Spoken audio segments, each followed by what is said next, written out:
네, 한국 히말라얀 펀드 3회차 세미나를 시작하도록 하겠습니다. 앞서서 두 번의 세미나가 있었는데요. 어, 한 달에 한 번씩 정도씩 이제 세미나를 진행하기로 하였고, 오늘이 이제 비정기 세미나 세 번째 시간이 되겠습니다. 요 세미나는 크게는 아무래도 이런 고산에서의 이런 알파인 등반들을 했던 것들을 이렇게 발표하는 개념들이 이제 주를 이룰 텐데, 그 외에도 산이나 등반과 관련된 자유로운 주제들을 가지고 앞으로 진행을 하도록 하겠습니다. 여기 계신 분들이 각자 발표를 하고 싶은 내용들을 자유롭게 하셔도 좋고, 이제 이 이후에는 또 다른 분들도 초청을 해서 발표를 하는 시간을 가질 것 같습니다.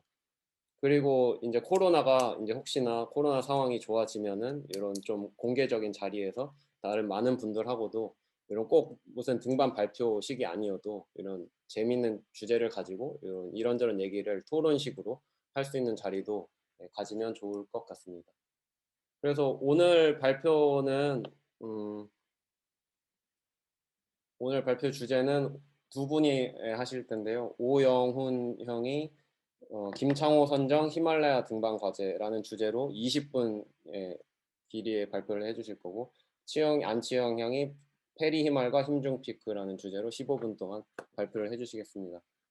순서는 오영훈 형이 먼저 하시고, 두 번째 안치영 형이 연속으로 하시고, 그 발표가 끝나고 자유롭게 질의응답하는 시간을 갖도록 하겠습니다. 여러분 그럼 다 보이시나요? 제 제목 화면이 다 보이세요? 오케이. 자, 그러면 지금부터 시작하겠습니다. 자, 김창호 선정 히말라야 등반 과제라는 제목으로 제가 발표를 하게 됐습니다. 일단 이 창호 형이 소장했던 자료에 대한 정리 및 분석 작업을 제가 김윤경 형수님하고 그리고 서기석 형님을 위시한 주변 분들의 어떤 동의와 또 서울시립대 산악부의 어떤 지원 속에서 여기 제가 착수를 얼마 전에 하기 시작됐어요.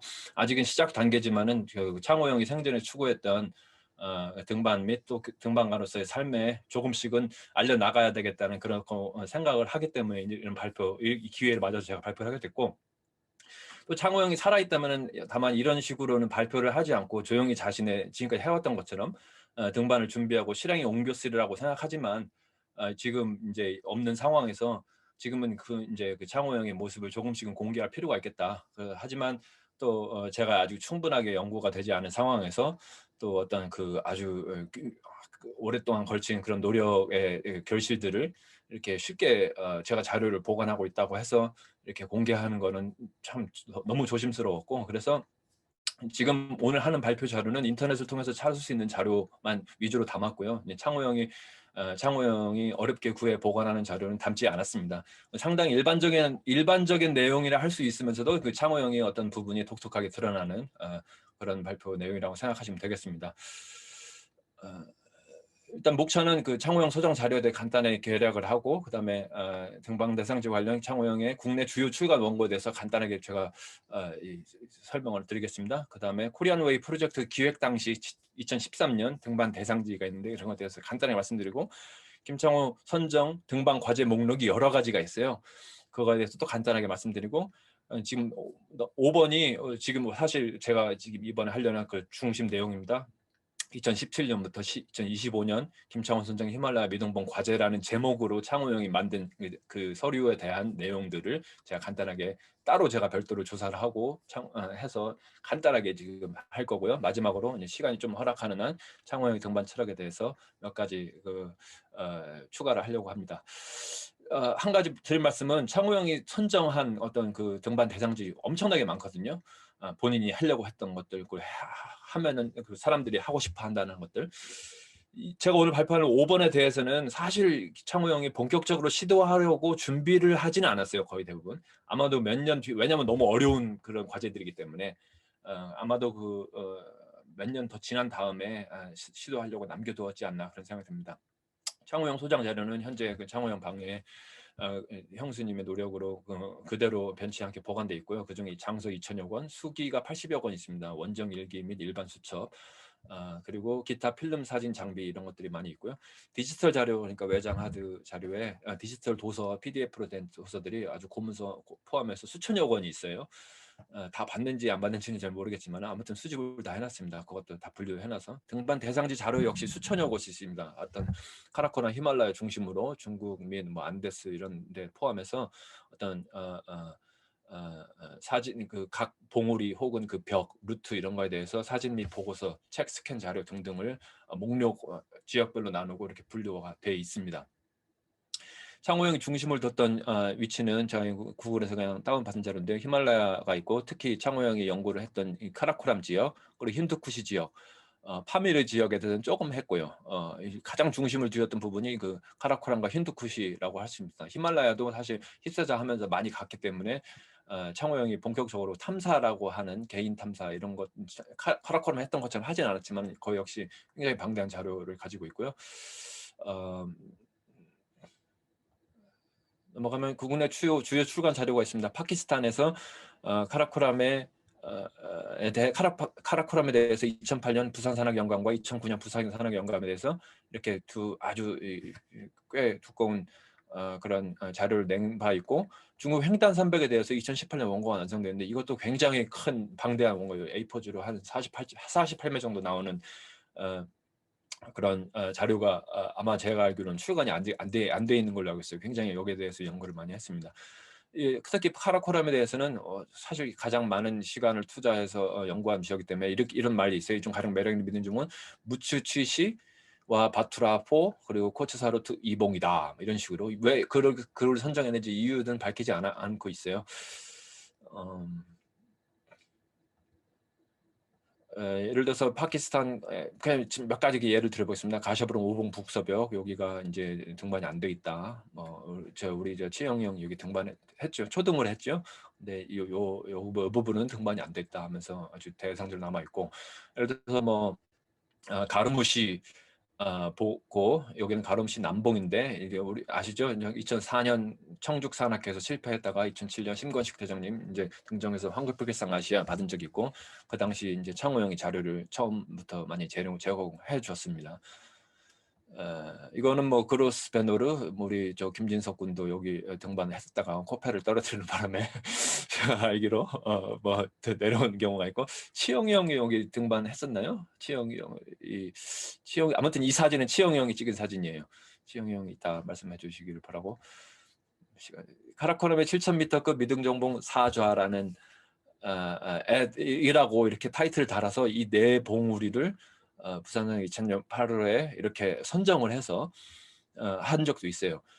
이게 중요한 봉우리입니다. 이 봉우리들이 가셔브롬봉 초등이 됐고 그냥치시 동봉 초등이 됐어요. 이 두 가지가 남아 있습니다. 손머리 주봉에 대해서 제가 좀 말씀드렸고 프라파리는 외국에서는 주목을 많이 받지만 창호형은 크게 대단하진 않다 이렇게 봤어요. 코리안 웨이 프로젝트에 대해서 말씀드리면 2013년 기획했는데 당시 이미 24개 봉에 대한 등반 계획을 잡아놨었습니다. 그래서 2018년까지 이 3개 봉우리 등반 시도를 했었죠. 그리고 그 이후로도 계획을 이렇게 많이 짜놨어요. 파키스탄 네팔의 주요 계획 약 15개. 이거를 다 할 생각은 없었고 왜냐하면 시간적으로 겹치는 것들이 많이 있었기 때문에 이 15개 중에서 그중에 뭔가를 골라서 갈 계획을 가졌던 모양이에요. 특색이라면은 함께 할 수 있는 사람에 대한 리스트업을 쫙 해놨다는 내용이에요. 동반가만 카운트해도 40여 명, 또 여기 있는 모든 사람 다 포함해서요. 그리고 아웃도어 영화 사진가 단장급까지 이렇게 다 해가지고 협찬사까지 이렇게 해서 아주 치밀하게 준비를 많이 했고 이거에 대해서 제가 알기로 창호 형이 뭐 다른 사람한테 누가 어떻다 뭐 이런 식으로 말하는 사람이 아니잖아요. 굉장히 조용하게 또 하지만 어떤 인간관계를 중시하면서 등반을 다 같이 이렇게 만들어 나가는 창호 형의 어떤 그 철학이 드러난다 이런 생각합니다. 이 코리안 웨이 프로젝트는 여러분도 이제 많이 봤지만 창호영의 어떤 창의적이고 새로운 그 길을 개척해 나간다. 또 한국인의 길은 곧 세계인의 길이다 하는 어떤 그런 개념으로 초등 혹은 알파인 스타일로 실루트를 개척한다 하는 그런 개념입니다. 창호영이 선정한 등반 과제 목록들이 이렇게 3가지로 크게 나눌 수 있는데 이거 말고도 더 있어요. 근데 등반 과제라 하면은 꼭 본인이 하겠다기보다는 어떤 이제 과제로 남아 있는 일반적인 의미에서 이제 본인이 하려는 건 따로 이제 여러 가지 있지만 예. 김창호 선장 히말라야 미등봉 과제 이게 제가 좀 이따 발표할 내용이고요. 7,000m 고봉 위주 중에서 5개를 꼽은 겁니다. 창호 형이. 히말라야 미등벽 등반 과제도 있어요. 초등에 된 거지만은 이제 미등됐다면 이제 고난도 벽 예를 들어서 마셔브름이라든가 G4, 가시브름 포난 라톡이라든가 이런 것들 아주 사람들이 등반했지만 다 대부분 실패로 끝나고 엄청나게 10개 팀 이상 그런 데 했잖아요. 히말라야 동계 등반 및 횡단 등반 과제 예를 들어서 K2 동계라든가 에베레스트 로체 트라바스 아니면 또 난가파르바트 마제누리치는 등정이 됐는데 창호 형이 생각한 거는 마제누리치 등정을 하고 거기서 쉘루트라고 이쪽으로 하산을 했어요. 근데 창호 형이 생각한 이거는 진짜라 횡단이 아니라 이 왼쪽에서 올라가서 반대쪽으로 내려와야 진짜 횡단이다 하면서 그거를 아직까지 등반 과제로 생각하고 있었습니다. 제가 이제 본격적으로 이 문서가 2017년 작성한 문서인데 2017년부터 2025년 사이 히말라야 등반 과제라고 해서 여러 가지 이거 말고도 여러 가지 몇 개가 더 있는데 그 중에 지금 첫 번째로 꼽았던 게 5가지 봉우리예요. 이 5가지 봉우리도 제가 간단하게 소개를 드리고 하겠습니다. 제가 말이 너무 빠른가요? 시간이 지금 한 10분 남아가지고 김진석 사회자 어떤가요? 네, 형이 준비한 내용이 제가 얼마나 되는지 몰라서 뭐 잘 모르겠지만 아무튼 속도는 조금 빠른데 예, 조금 천천히 해주셔도 좋을 것 같습니다. 오케이 알겠습니다. 저 강카르푼스미라고 요거는 부탄 최고봉 그리고 세계에 지금까지 남아 있는 최고 높이의 미등봉입니다. 강카르푼스. 다만 요거는 등반 금지돼 있습니다. 등반 금지. 왜냐하면은 원래는 등반이 허용됐었어요. 근데 1994년부터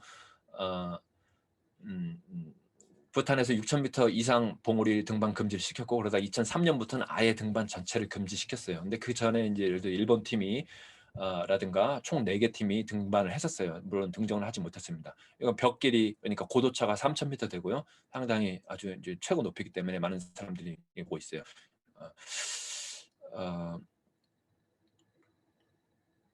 근데 이제 한 가지 문제는 이제 한 가지 흥미로운 것은 이게 이제 부탄과 중국 사이에 어떤 그 국경 분쟁이 있는 상황이거든요. 근데 1998년에 일본 팀이 요거를 등반을 했어요. 물론 증정 못했지만은 그 사람들이 하는 얘기가 이거는 중국과 부탄 국경 사이에 있다 이렇게 얘기를 했어요. 근데 부탄에서는 그래도 아니다. 이거는 우리나라 국경 안에 있는 거다. 이렇게 돼가지고 만약에 중국과 국경에 있다면은 중국의 허가를 받고 등반을 할 수 있는 가능성이 있는 거죠. 이건 아직 이제 논란으로 남아 있는 부분입니다. 두 번째, 무추츠이시. 파키스탄에 남아 있는 고봉들 중에 몇 가지인데 예를 들어서 이제 파키스탄의 고봉들은 등반 허가를 받을 수가 있습니다. 아프가니스탄과 붙어 있는 것들은 이제 어렵지만은 이제 그쪽에는 아주 큰 고봉들은 없고 이런 파키스탄 안에 있는 카라코람과 힌두쿠시 지역에는 등반할 수 있는데 바투라 무주타고 상군 바투라 유견봉이 35km인데 그 중 하나예요. 바투라 2를 창호 형이 이제 증정을 했잖아요. 성문이 형하고.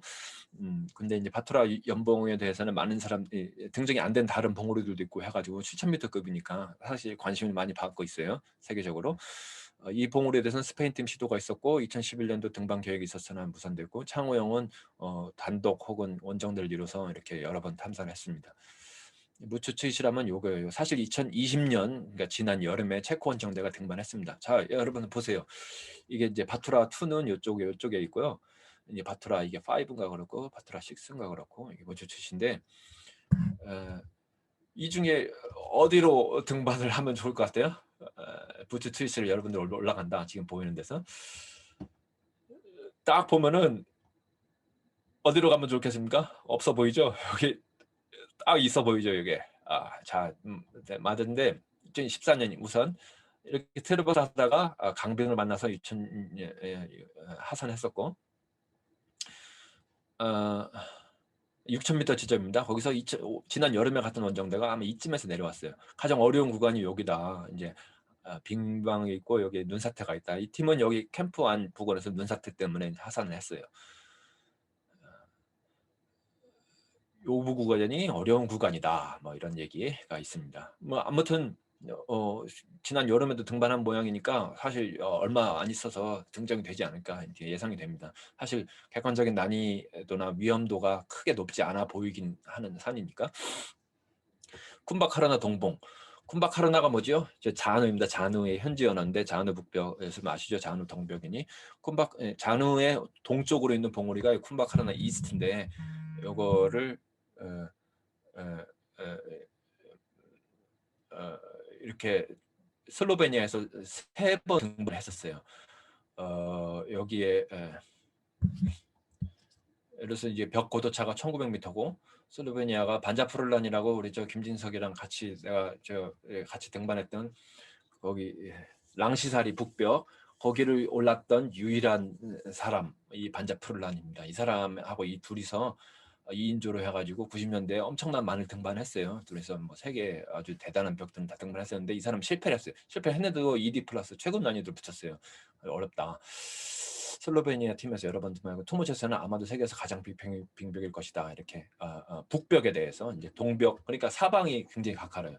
픽베거닷컴이라고 제가 이렇게 했는데 이거를 한번 제가 여러분들하고 화면을 한번 쉐어를 하고 싶은데요. 화면을 그렇지. 스크린 쉐어를 이렇게 하면은 이렇게 나오죠. 보시죠, 보이시죠? 여기가 여기예요. 여기. 여기는 저기고 바투라 그 연봉 제가 아까 말씀드린 그 봉우리 요겁니다. 두 번째 봉우리가 요거 오픈바카라인데 거의 시킴 국경 북동쪽 칸친중가 바로 옆에 있어요. 칸친중가가 이렇게 올라와서 여기를 등반하고 보시면 지금 뭐가 문제가 생겼네.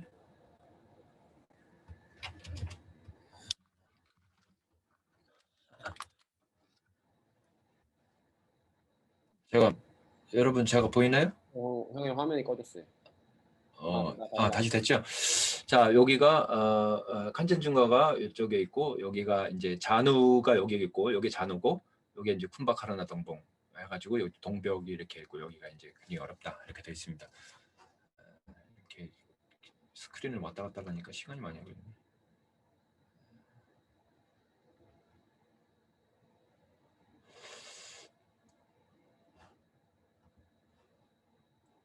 자, 됐죠? 그럼 넘어가겠습니다. 카르장 일봉이라고 티베트에 있는 산인데 이것도 이제 대단한 산이거든요. 산이 엄청나게 멋있게 생겼죠. 쿨라캉리라고 여기는 등정이 다 됐어요. 근데 카르장도 등반 시도가 있었는데 등정이 안 됐습니다. 부탄 국경 근처에 있는데 이렇게 보면 여기 카르장 여기 왜냐하면 정상부가 너무 가팔려요. 무척 가파라서 등반이 어렵다 이렇게 얘기하고 한 번 더 등반 시도가 있어요. 조 퍼리어라고 유명한 사람인데 이 사람 허가를 받지 못해. 왜냐면 국경이랑 너무 가까워서 허가를 받지 못했어요. 그래서 다른 산 등반하다가 죽었고 그때 아무튼 미등으로 남아 있습니다. 순말이라고 이거 아주 이제 재밌는 산인데 K2 왼쪽에 있어요. 아니 사보이아 강이라고 불리는 산인데 체코에서 등반 시도가 있었고요. 상당히 봉우리가 어려워 보이지만 K2 여기가 스킬브룸 여기가 그겁니다. 지금 낮아 보이죠? 사실 그렇게 낮진 않아요. 7,200m니까 이렇게 해가지고 있습니다. 이제 K2에서 K2 베이스에 더 지나서 더 안쪽으로 왼쪽으로 쭉 올라가야 되는 거죠. 자, 이 정도가 그 김창호 선장 히말라야 등반 과제 5가지에 대해서 말씀드렸고 지금 17분 지났네. 3분 정도 더 남았으니까 제가 너무 빨리 제가 발표를 했지만은 뭐 여러분 어느 정도 대충 아시겠죠? 창호 형의 등반 철학에 대해서 또 여러 가지 제가 찾은 게 있어서 또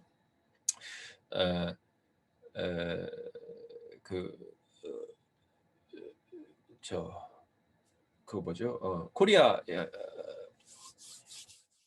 코리안 웨이 프로젝트의 어떤 그 아이디어를 굉장히 많이 짜내 가지고 어떤 그 철학을 많이 가미한 그런 부분이 있는데 거기와 관련된 창호 형이 출판한 자료라든가 인터뷰 자료라든가 그런 데에서 이런 글들을 많이 했어요. 나이가 들수록 뭔가 엉덩이가 무거워진다. 그래서 나이가 들수록 어떤 뭐 모르는 척하고 싶은 욕망이 있다. 그래서 자기가 평상시에 안주하고 싶은데 그러지 않으려고 하는 어떤 그런 노력 이런 것들을 끊임없이 추구했다. 그러면서 특히 이제 등정주의 등반이 아니라 성과를 위한 것이 아니라 어떤 존재 정복이 아닌 산에게도 의지며 욕망에 끌렸다 하던 나를 찾아가는 시간, 혹은 자연, 몸을 인내를 제로 자연이 되는 시간. 그래서 편안하고 빈곤함을 느끼는 것은 존재의 나팔을 불지 않게 됩니다. 아주 멋진 그런 말들을 어디다 적어놨습니다. 이런 얘기도 했어요. 자신의 삶에 등정하고 싶은 자신의 정상을 찾는 것이 중요하다. 이 봉우리의 꼭지점에 서지 못할 수 있지만 그 오른 지점에 자신의 정상이 되면 어떤가. 다른 사람보다 높은 곳에 더 많은 정상에 올라오는 것보다 오히려 패배해서 얻은 무엇이 많을 때도 있다. 그러니까 성공 등 꼭대기에서는 그것이 아니라 그것을 향한 그 목표와 과정, 그리고 어떤 적당히 돌아섬을 아는 것, 그리고 그 과정 속에서 어떤 그 가치를 찾아내는 것, 이런 것에 대한 강조를 두었다. 이렇게 저는 해석합니다. 또 자신의 작품을 완성하려고 노력하는 모든 곳과 시간이 정상이 될 수 있다는 점을 깨달은 나는 고야한 사람이 되고 싶다. 상우 형이 평상시에 상당히 어느 정도 과묵한 부분도 있었고 그런 부분들이 이런 부분으로 스스로 자기를 그런 식으로 평가하지 않았나 이런 생각도 듭니다. 자, 그러면 이상으로 발표를 모두 마치겠습니다. 잠깐만요. 이게 제가 예, 발표를 좋은 발표 해주셔서 감사합니다. 잘 들었습니다. 그 발표를 다 연속적으로 하고 나서 합쳐서 질의응답을 하는 게 나을까요? 예, 그러면은 치영이 형이 준비하신 발표를 이어서 바로 듣도록 하겠습니다.